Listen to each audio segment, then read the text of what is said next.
மாணவனை திட்டக்கூடாது, அப்படிலாம் நிறைய கட்டுப்பாடுகள் அவங்களுக்கு வந்து இருக்கு. அப்படி இருக்கிறதுனால வந்து பார்த்தீங்க அப்படின்னா இன்னைக்கு சமுதாயம் பல வழிகளில் பிரச்சனைகளை சந்திச்சுட்டு இருக்கோம். பிரச்சனைகளை சந்திச்சுட்டு இருக்கோம். பிள்ளைகளுக்கு வந்து பார்த்தீங்க அப்படின்னா அப்பா அம்மா பிள்ளைகளுக்கு வந்து கட்டுப்படுத்த முடியல. வீட்டில் அடங்காத பையனாக இருந்தான்னா அவன் ஸ்கூலில் வந்து டீச்சருக்காச்சும் பயப்படுவான். இப்போ டீச்சர் அந்த ஆசிரியர்களுக்கும் கட்டுப்பாடு வைக்கும்போது அவன் அங்கேயும் அடங்குறது இல்லை.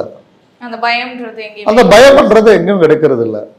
அப்படி பயம் பண்றது கிடைக்கல அப்படின்னு சொன்னா அவன் வந்து இந்த அதனால வந்து பாத்தீங்கன்னா இந்த சமுதாயம் ஒவ்வொரு நாளும் வந்து பாத்தீங்கன்னா பிரச்சனைகளை சந்திச்சுட்டே இருக்கு.